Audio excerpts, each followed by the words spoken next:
The collective had ruled the galaxy for 3,000 years. Their crystal ships moved between stars like thoughts moving through a mind.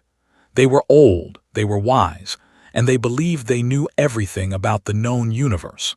The council room sat at the center of their greatest station, a place where the most important beings in the galaxy made the most important choices. Stood in that room, his four legs held him steady as he looked at the other council members.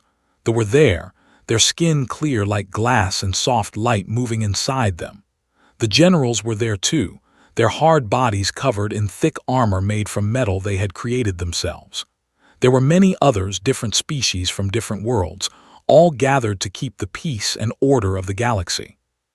Was old. His mind had seen much. His experience had helped stop 3 wars and had brought peace between thee and the. He was respected by every being in that room. When he spoke, they listened. Today he had called them together because something strange had happened. A message had come from a far part of space. It came from a human colony in Sector 7. The message was short. It said only this: "Help is coming, prepare yourselves." Nobody knew what that meant. The humans were young in the galaxy. They had been known for only 50 years. They had no great weapons. They had no large army. They were scientists and traders, not fighters. So why would they send such a message? Myra was a keeper of records. Her skin moved with yellow light as she spoke. The message came from the Threshold colony. It is a small place. Only 500 people live there. They have no weapons. They have no soldiers. Why would they send a message that says help is coming? Was a general. His mandibles clicked when he was angry or thinking hard. Today they clicked very fast. This makes no sense. The humans are peaceful. They build. They create. They do not fight. Yet this message sounds like a threat, like they are warning us about something. Other council members began to talk. Some agreed with. Some thought Myra was right. Some said they should send ships to see what was happening. Some said they should stay out of it and watch from far away. Raised his front leg. The room went quiet. He did not need to speak loudly. His presence was enough. "The Threshold colony is under attack," said. His voice was deep and slow. This message did not come because the humans wanted to warn us. It came because they wanted to tell us that they were sending help. They wanted to tell us what kind of species they truly are. Nobody understood this at first. Then a young named spoke up. "You mean the humans are sending their own people to defend the colony?" "Yes," said, "and they want us to watch. They want us to see what they will do when their people are in danger." The council room became very quiet. This was strange. Most species would ask for help. Most would call for the Galactic Council to send warriors and ships. But the humans, it seemed, wanted to send their own people instead. Mandibles clicked again. "If the colony is under attack, we must know by whom. Is it the Dominion? Is it another species we have not faced?" A younger officer brought new information. The attack was indeed happening. The Dominion ships had come to the colony. They were attacking with great force. The Threshold people were running. They were hiding. They were trying to escape. But the humans were not running. Instead, the humans in the colony had gathered together. They were moving through the buildings and hallways with clear purpose. They were organizing the Threshold people. They were getting them to safety, and they were preparing to fight. This information spread through the council room like a shock. The humans were going to fight the Dominion. The humans, with their soft bodies and their simple weapons. The humans, a young species that the council barely knew. Made a decision. He looked at the keeper of the surveillance array. "Show us everything," he said. "I want to see what the humans will do. I want to see what kind of beings they truly are." The array was activated. A probe was sent to Sector 7. It moved faster than light. It moved in ways that bent space itself. Within moments, it was in position near the Threshold colony. What the Galactic Council saw next would change everything they knew about the universe. Commander Lisa Hayes stood in the control center of the Threshold colony. She was a human woman of 40 years. Her hair was dark, with some gray running through it. Her face was calm, but her eyes showed that she was thinking about many things at once. Around her, her team worked fast, was checking the weapons, was looking at the enemy ships on the screens, was working the machines that kept the colony alive. Aaron was making sure all the people had food and water to survive. Lisa did not shout. She did not panic. She spoke in a quiet voice and everyone heard her and did what she said. "Get the children first," she told. "Get them to the deep bunkers, they go first. No exceptions." Nodded and moved fast. Lisa turned to, "How many ships?" "7," said. "All heavy attack class, they are dropping soldiers, lots of them." Lisa looked at the screens. She could see the ships firing. She could see the colony shields beginning to fail.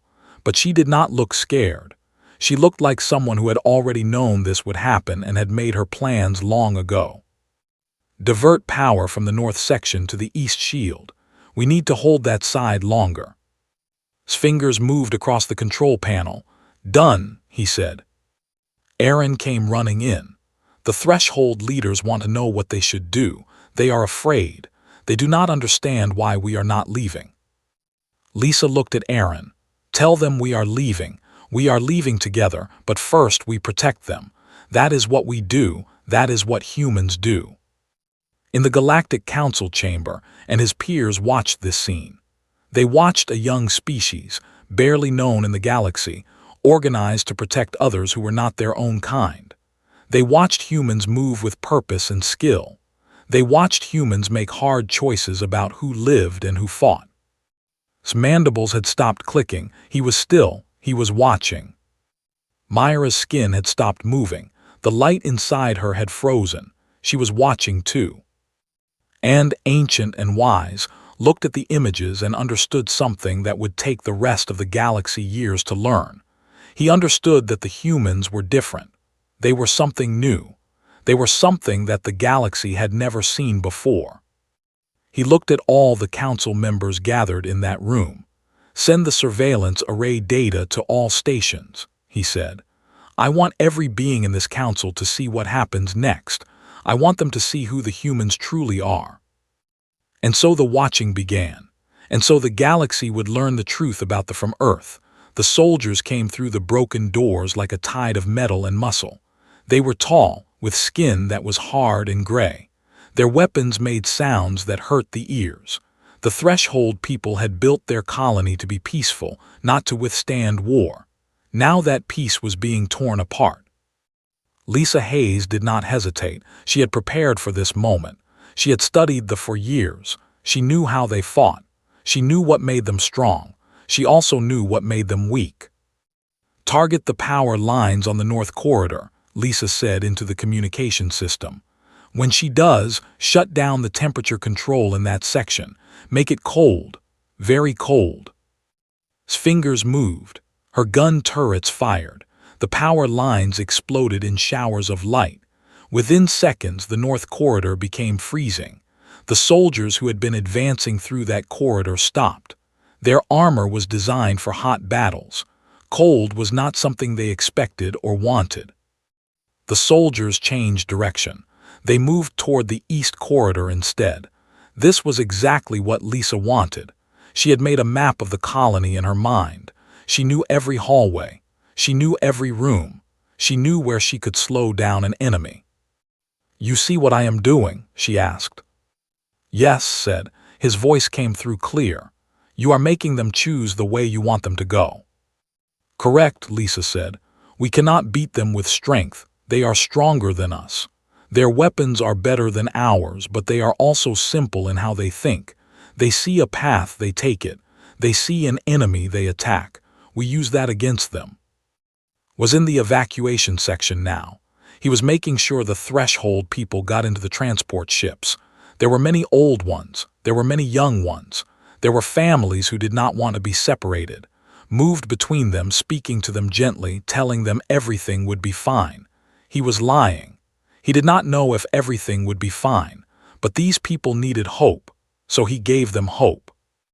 One old threshold female came to him. Her skin was blue and soft. Her eyes had seen much. She held a small child in her arms. This was her grandchild, understood. "Will we see our homes again?" the old female asked. Looked at her, he could see fear in her eyes. He could see sadness. He could see loss. But he could also see strength. This old female had lived through much. She would survive this too. "Your homes may change," said, "but your life will continue. And that is what matters. Your grandchild will live. You will live. That is what we are fighting for." The old female nodded. She walked into the transport ship. In the control center, Lisa watched the soldiers move through the colony. They were breaking things. They were destroying what the threshold people had built. This made Lisa feel anger, but she did not let the anger control her. Anger made mistakes. She needed to think clearly. Aaron came to her with a report. "The Threshold Council is in the deep bunker. They are safe for now. But Lisa, they are asking how long we can hold them back." Lisa looked at the screens. She could see the battle. She could see the situation. They were strong. They were professional soldiers. They had done this many times before, but humans had something different. Humans could see patterns. Humans could think in ways that other species did not think. "How long do we need?" Lisa asked Aaron. 3 hours, Aaron said. "If we have 3 hours, everyone will be evacuated. Everyone will be safe." "Then we buy 3 hours," Lisa said. She turned back to her communication system. "How many people are on the transports?" "About 300, said. 200 more to go. The ships are moving slow. People are scared."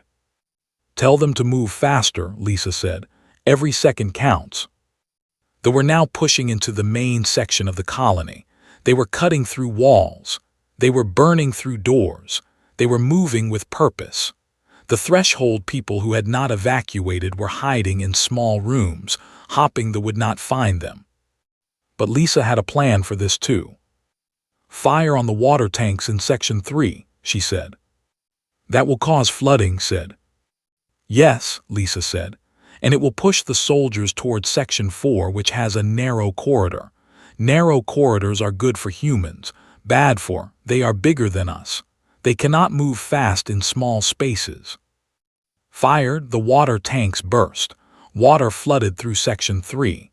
The soldiers who were in that section began to move. They moved towards Section 4, just as Lisa had predicted. In Section 4, there was a human named David. He was young, only 25 years old. He was not a soldier. He was an engineer, but he had studied the colony's design within. He understood what Lisa was doing. He set charges in the corridor. Small charges, not enough to kill, but enough to slow down and confuse. He set them in a pattern that would force the soldiers to move around them, to hesitate, to think about their next move. When the soldiers came, the charges went off. They were not killed, but they were thrown off balance. They were confused. A human with a gun then appeared at the end of the corridor. It was David. He was shaking with fear, but he pointed his weapon at them. He did not shoot. He just stood there. And the soldiers, for the first time, began to understand that this colony was not going to be easy to take. Back in the control center, Lisa watched this on the screens. She allowed herself a small smile. This was what humans did. This was what made them different. When they were weak, they became clever. When they faced enemies stronger than themselves, they did not give up. They found other ways. They found new solutions. "We are buying time," Lisa said to Aaron. "Every minute we hold them, every minute we delay them is another minute for our people to escape. That is all we need to do. We do not need to win. We just need to survive long enough for everyone else to leave." Aaron understood. He had worked with humans for long enough to know how they thought. They did not think about victory the way other species did. They thought about survival. They thought about protecting others. They thought about doing what was right, even when it cost them. "The next transport is full," said over the communication system. 250 people on this one. Only 150 more. Lisa nodded. The plan was working. It was slow, but it was working. They were strong, but they were not fast thinkers. They followed patterns. They used the same tactics over and over, and humans, being clever, could use those patterns against them. The battle raged on through the colony. Room by room, hallway by hallway, the humans slowed the advance. They did not kill many. Their weapons were not good enough for that, but they confused them. They blocked them. They made every step forward difficult. And all the time the transports were filling up. One by one the threshold people were leaving. One by one they were getting to safety. One by one they were surviving. Lisa watched the last transport fill. 143 people had been saved. 143 lives. 143 futures that would continue because humans had decided to fight when they did not have to fight. "Launch the final transport," Lisa said quietly. And far away in the Galactic Council chamber watched this moment. He saw a young species, barely known to the galaxy, save an entire population. He saw humans put the lives of others above their own safety. He saw something that no warrior would ever do. He saw humanity. And he began to understand that the galaxy had just changed forever. The surveillance array sent all its data back to the Galactic Council chamber in real time. Every moment of the battle was recorded. Every decision was captured. Every action was preserved in the Council's database. What the Council members saw was unlike anything they had witnessed in their long history. Stood very still as he watched. His ancient eyes did not blink. He had lived for 230 years. He had seen many things. He had seen species rise and fall. He had seen empires grow and crumble. But he had never seen anything like what the humans were doing. On the screens, Lisa Hayes moved through the colony. She was not a large being. She was not impressive to look at. Her body was soft. Her movements were the movements of a creature designed for thinking, not for fighting. Yet every choice she made was correct. Every decision she gave was the right one. Every command she gave saved lives.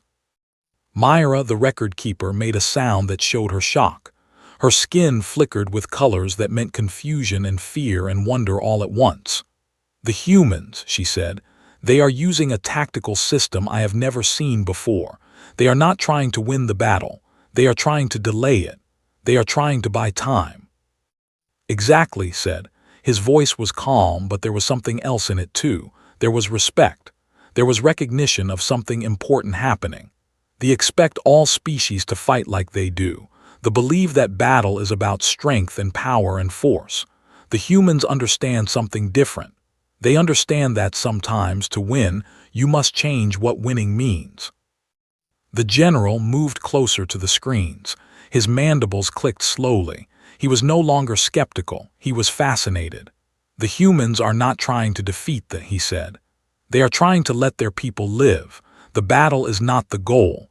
The evacuation is the goal. The battle is just the means to reach that goal." "Yes," said, "and that is what makes them dangerous.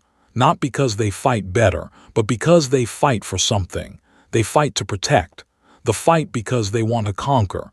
The humans fight because they want to save." The general made a deep clicking sound. It was the sound that meant he had learned something important. "I have spent my entire life studying warfare," said. "I have commanded armies for 80 years. But I have never seen a species use the enemy's own nature against them the way the humans do. They know they are simple thinkers. They know the follow patterns. And they use that. Every single move they make is designed to use what they are against them." Another council member spoke up. This was Al, a being of the species. They were known for their mathematical minds.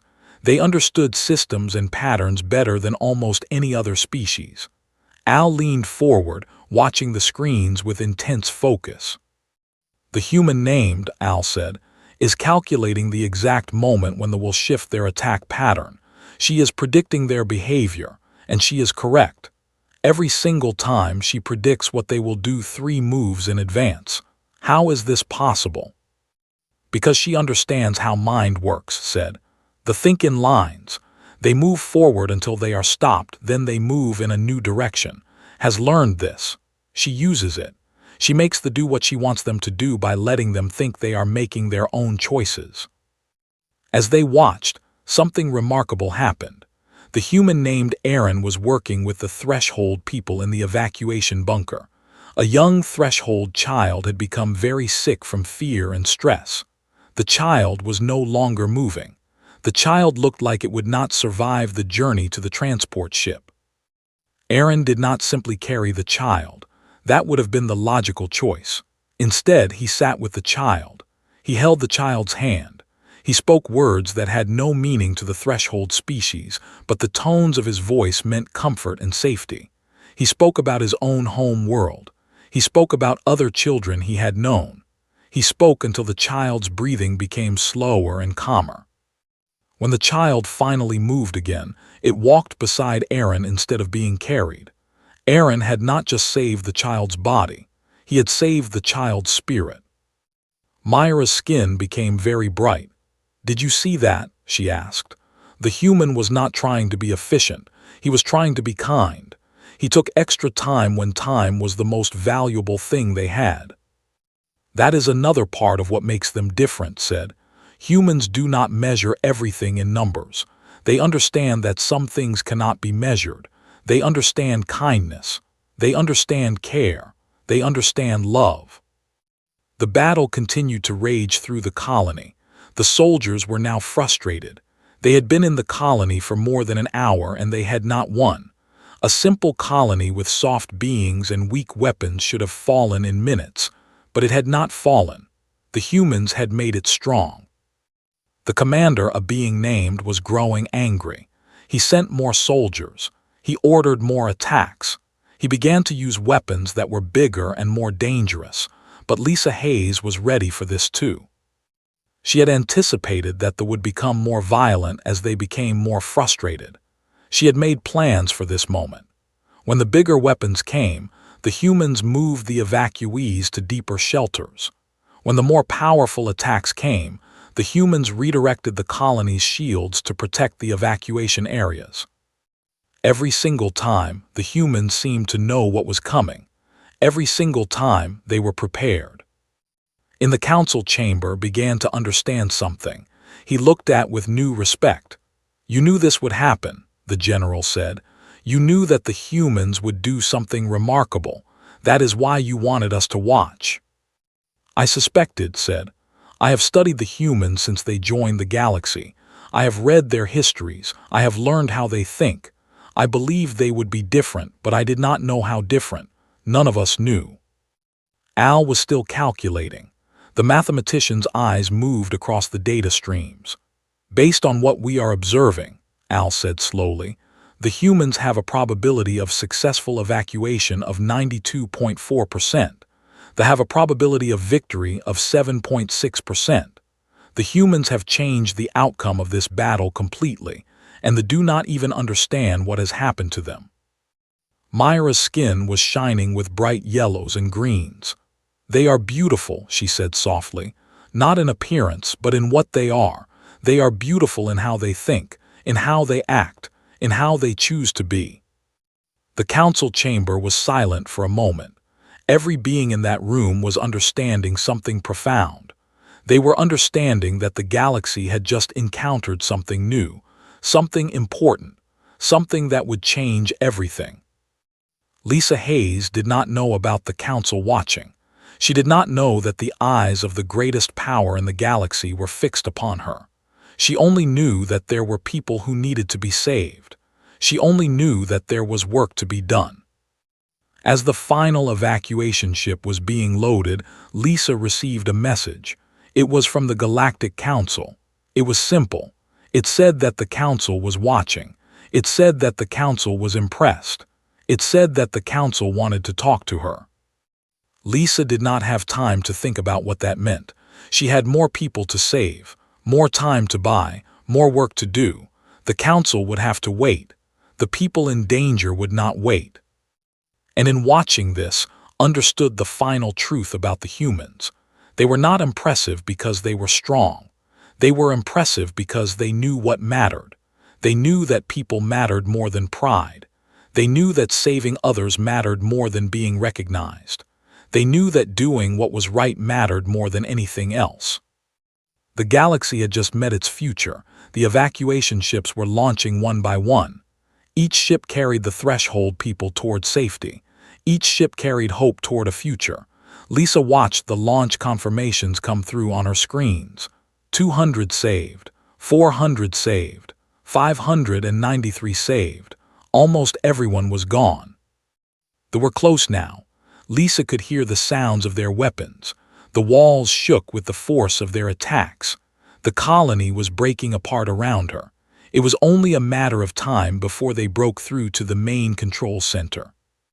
Lisa turned to her team, was still at his position, making sure every person who could leave had left, was watching the last defense positions, was monitoring the power systems that kept them alive. Aaron was making final checks on the evacuation sequence. "How many left?" Lisa asked. 140 people, said. All civilians, all threshold people who could be saved. Lisa nodded. It was not perfect. Some had been lost. Some had not made it to the evacuation points in time. She would think about those later. Right now she had a job to do. "Launch those 140, she said. "Now no more waiting." Worked fast. The final ship was loaded. The final people were getting on board. An old threshold male looked back at his home one last time before walking up the ramp into the ship. His home was burning. His world was being destroyed. But he was alive. His family was alive. That was what mattered. "Ship is fully loaded," said. "They are ready for launch." "Launch now," Lisa commanded. The final evacuation ship lifted off. It rose into the sky. It climbed toward the stars. It was gone. Lisa watched the confirmation come through. 733 people saved. That was the count. 733 lives that would continue. 733 futures that would happen because humans had chosen to fight. They had suffered losses too. About 40% of their ground forces were gone. Some had been killed by human weapons. Some had been injured so badly they could not continue. Some had been trapped in sections of the colony when the humans had sealed corridors behind them. For this was a shock. They had never fought against humans before. They did not know that humans were clever. They did not know that humans would use their own strength against them. They did not know that humans would sacrifice themselves. But the commander was beginning to understand. He sent a message to Lisa. It was a formal military message. It asked her to surrender. It told her that she and her team were surrounded. It told her that continuing to fight was useless. Lisa read the message. She knew it was true. They were surrounded. They could not win. They could not defeat The only thing they could do now was survive as long as possible and hope that what they had done meant something. She sent a message back. It was short. It said, "We will not surrender. We will continue to fight. We will do what needs to be done." The commander received this message. His officers expected him to order a massive attack. They expected him to crush this small human team, but instead ordered something different. He ordered his forces to stop attacking. He ordered them to contain the humans but not to kill them. His second officer was confused. "Commander, why do we not finish them? They are weak. We can end this easily." Turned to his officer. "Because," he said, "I want to understand them. I want to know what makes them willing to die when surrender is possible. No species I have ever known would do this. No species would choose certain death over possible survival. We must know why." So they did not attack. They simply waited. They held the humans in the colony. They surrounded them completely, and they waited to see what the humans would do. Lisa understood what had happened. The fighting had stopped. They were no longer attacking, but they were still there. They had not left. The colony was still under siege. "The evacuation is complete," Aaron said quietly. "All civilians are off-world. The last ship has cleared the atmosphere." Lisa nodded. Her shoulders seemed to relax for a moment. Then she straightened them again. "We stay alive as long as we can," she said. "Every hour we stay alive is an hour where those evacuation ships get farther away. Every hour we are here is an hour of safety they gain." Looked at the screens. "The power systems are failing," she said. "We have maybe 6 hours of life support remaining. After that, the air will become bad. The temperature will fail. We cannot survive longer than that." "Then we have 6 hours," Lisa said. "That is enough time. In 6 hours, those ships will be far enough away that they cannot catch them. In 6 hours, our job will be done." Spoke up. His voice was calm, but there was something else in it. There was acceptance of what was coming. "Lisa, I want to say something. I want to say thank you. Thank you for letting me be part of this. Thank you for showing me what humans can do when we choose to do something that matters." And in Aaron all looked at their commander, and Lisa understood that her team was not afraid. They were not angry. They were not sad. They were at peace with what was happening because they knew that what they were doing mattered. "We all thank you," said, "all of us, for choosing to lead us here, for showing us what it means to be human, for showing us that we can do impossible things when we decide to do them." Lisa did not speak for a moment. Then she said, "You are the ones who made this happen, every one of you. You are the ones who kept people alive. You are the ones who fought when fighting seemed useless. You are the ones who chose to protect others instead of protecting yourselves. That is what being human is, and I am honored to stand with you." In the Galactic Council chamber, and all the other council members watched this scene. They watched humans accept what was coming. They watched humans find peace in sacrifice. They watched humans understand that some things were bigger than survival. The commander also watched. He watched humans sit together in their failing colony. He watched them talk about what they had done. He watched them accept their fate with a kind of strength that no warrior should have. "Commander," his officer said, "the humans are beginning to shut down the colony systems. They are conserving power. They are making their situation last longer. Why do they do this? Why do they not try to escape while the power still holds?" Did not answer for a moment. Then he said, "Because they are not trying to escape for themselves. They are buying time for their people. Every moment they stay here, every moment they keep the colony functioning, they are ensuring that their evacuees are safe. This is not cowardice. This is not weakness. This is something else entirely." In the colony, Lisa and her team prepared themselves. They knew what was coming. They knew that the power would fail. They knew that they would eventually move in. They knew that their time was ending. But they were not afraid, because they had done what they came to do. They had saved 733 lives. They had given 733 people a chance at a future. They had shown the galaxy what humans were truly capable of. And in the moment before everything changed, Lisa turned to her team one final time. "Let's make them understand," she said simply. "Let's make them understand what humans truly are." Colony power systems shut down in careful stages, had planned this well. First, the outer lights went dark. Then the weapons that the humans had been using were powered down. Then the heating systems in the areas they were not using. Every choice was made to extend the time the central core could function. Lisa watched the power levels drop on her screens. She watched the hours pass. 1 hour, 2 hours, 3 hours. With each hour, the evacuation ships that carried her people got farther away. With each hour, safety became more certain.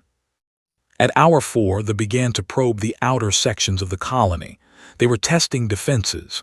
They were trying to find weaknesses, but Lisa and her team did not fight back. There was no point. The defenses were gone. The weapons were offline. All that remained was the central core where the humans stood and waited.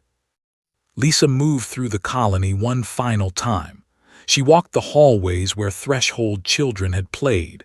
She saw the rooms where scientists had worked to understand the universe. She saw the gardens where life had grown.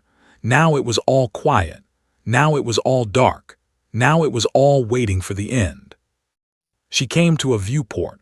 Through it, she could see the ship still hanging in space. She could see the soldiers still standing guard. She could see the waiting. They were not attacking because their commander wanted something from them first. He wanted understanding. He wanted to know who these humans truly were. Lisa activated the communication system. She sent a message directly to Commander. She said, "I am Lisa Hayes, commander of this human team. I am sending you our records, our history, our thoughts. I am sending you everything so that you can understand what you are facing. Not just humans in this colony, but what humans are in the galaxy.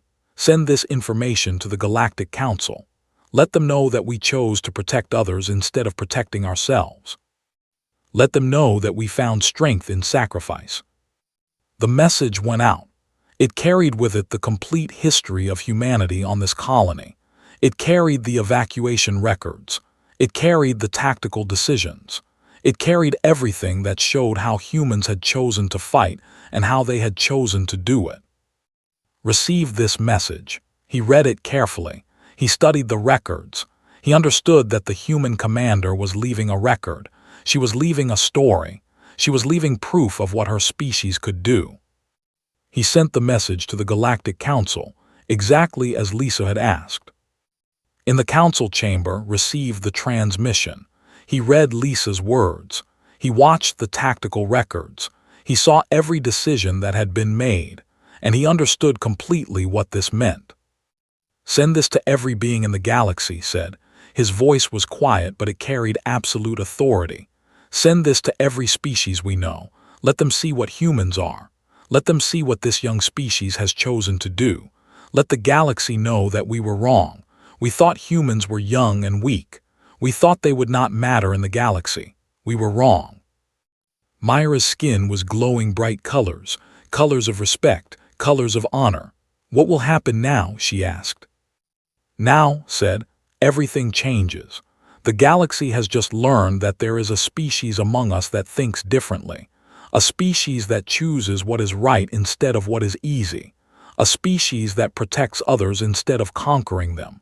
The galaxy will never be the same." Back in the colony, the power systems finally failed completely. The last of the lights went out. The life support systems shut down. The screens went dark. Lisa and her team sat in the darkness and waited. They did not speak much. There was nothing more to say. They had done what they came to do. They had saved their people. They had shown the galaxy what they were. Then something unexpected happened.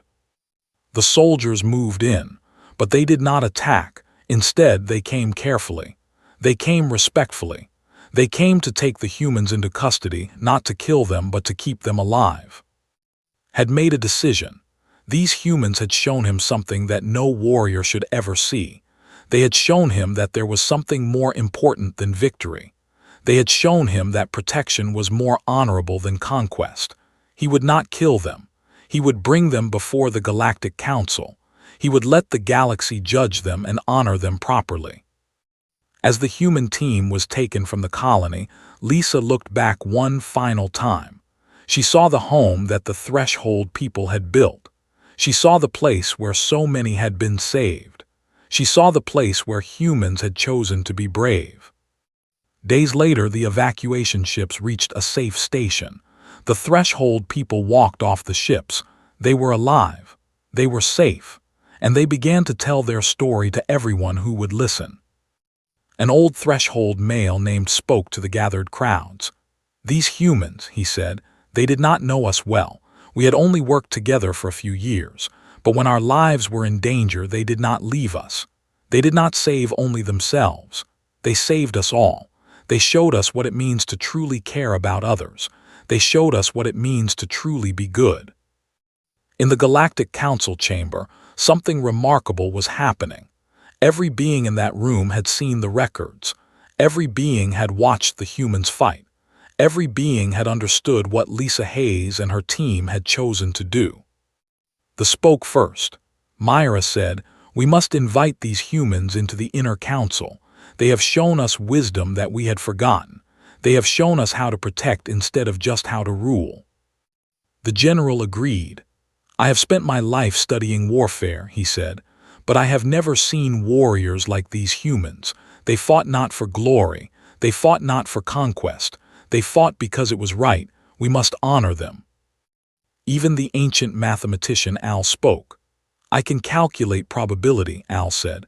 I can measure odds and chances, but I cannot measure what I have seen in these humans. I cannot measure their courage. I cannot measure their sacrifice. But I know it is valuable beyond any number. We must protect this species. We must help them grow. Because if there are more like them, the galaxy has hope. When Lisa and her team were brought before the Galactic Council, they stood without fear. They stood without shame. They stood knowing that they had done what was right. Looked at them for a long moment. Then he said words that would echo through the galaxy for generations to come. You are humans, said. A young species, a species we barely knew, but you have taught us something profound. You have shown us that there is a kind of strength that is greater than weapons. There is a kind of power that is greater than armies. There is a kind of victory that is greater than conquest. That strength is the will to protect others. That power is the will to do what is right. That victory is the will to make sure others can live. He turned to the entire council.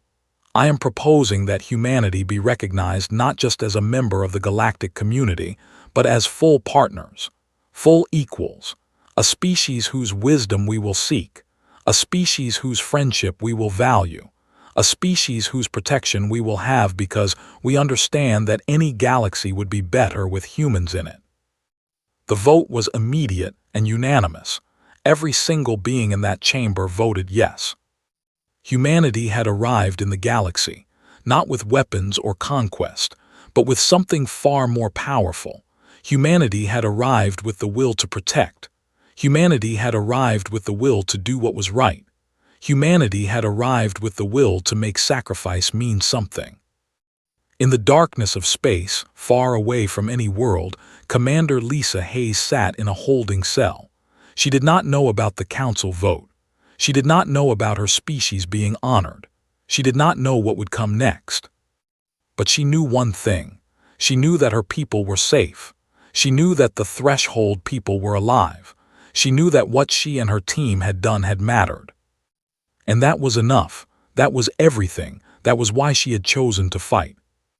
The galaxy had learned what humans truly were, and nothing would ever be the same again.